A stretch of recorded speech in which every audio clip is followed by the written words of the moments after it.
Although the outbreak of African swine fever is happening half a world away, U.S. hog farmers are keeping a close eye on the disease. Experts estimate more than 40% of China's hog population has died, with other nations, including Vietnam and the Philippines, suffering major losses.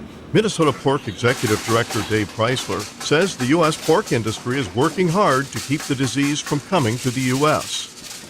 So prevention's one piece. We've got farmers really tightening down biosecurity, looking at different sort of audits from a feed standpoint also and their feed ingredients.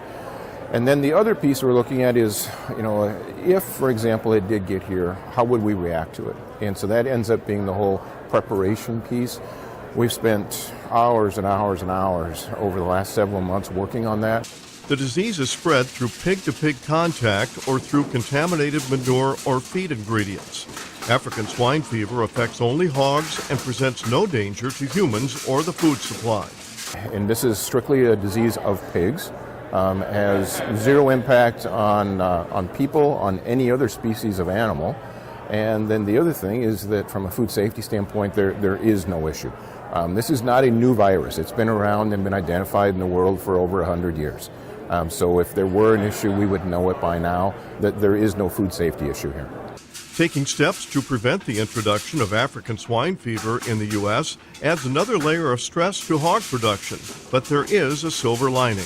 And it's kind of one of those things creates stress, but also creates opportunities. As long as we can keep free of the disease here in the U.S., could provide some opportunities for being able to export product into countries that are going to be short.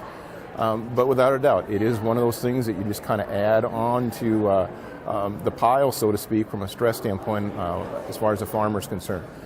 But there's a lot of things that they can control, and so that's what they need to really concentrate on, is what they can control, and then just keep raising pigs and do the right thing every day. This is Lynn Ketelsen reporting.